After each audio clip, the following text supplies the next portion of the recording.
Okay, I'm taking this video kind of backwards because I've already opened the swing arm spare tire carrier here.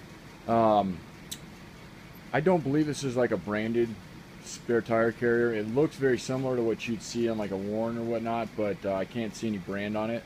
Uh, Heavy duty square tubing, square tubing, and seems to open and close just fine. Locks in place.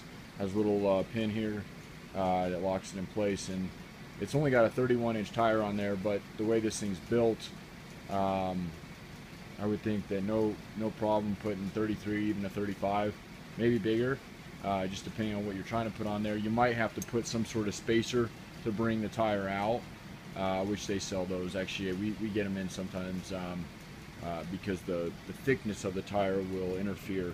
But the reason these things even exist is because if you try to put a bigger tire, 31's actually okay on the back of your tailgate, unless you're really four-wheeling a lot in it. But basically, if you put anything heavier on this tailgate here, you end up cracking the tailgate. They just can't. It flexes, and especially when you hit bumps with it, it jiggles and it just eventually cracks it. So it's a little dark in my shop right now. I sell Jeep Wrangler parts, and then I sell accessories occasionally when I get them. They sell very quickly. I wouldn't be surprised if this sells the day I list it, especially with these swing arms kits being almost $1,000 new. So basically you just close it, and it's kind of lift up on it there, and it'll close, and then put your pin in it. It's got a little I'm sorry it's so hard to see this. Hopefully the photos will come up better, but basically just like that. I mean, that locks it in and it can't open. What's kind of cool about that is you could actually throw a padlock on there. It's about the same thickness or diameter wise, and then have extra security for, you know, your Jeep, somebody not breaking into it. And that does mount to your factory frame rear. On a YJ they put bumperettes on them.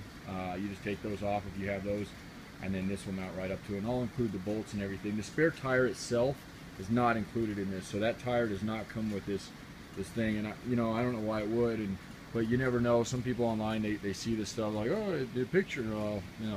I'm just using this Jeep as an example because I'm pulling off majority of the accessories on it before we list it for the customer. So yeah, the Jeep will be listed here soon, and then I want to say, let's see,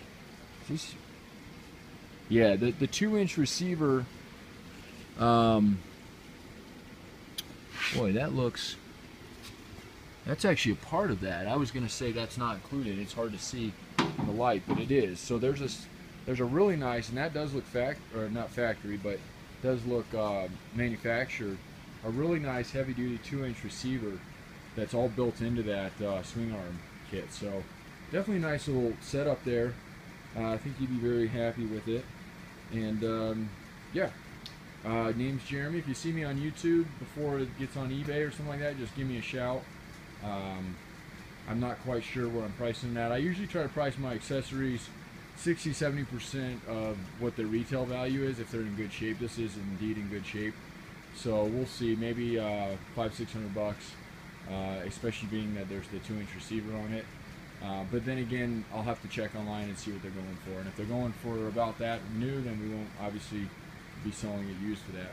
Cool thing about used accessories, especially something like this, it's not really a wearable item. I mean, there's definitely a turning point there that you might have to grease over time, but it's not like an engine or something that gets worn out with more use in it. So kind of a cool way to save a little money when you do see my accessories go up. And if you do need other Wrangler parts, again, my bins are filled with very difficult parts to find, sometimes easier parts. We have frames that sell quicker than I can list them.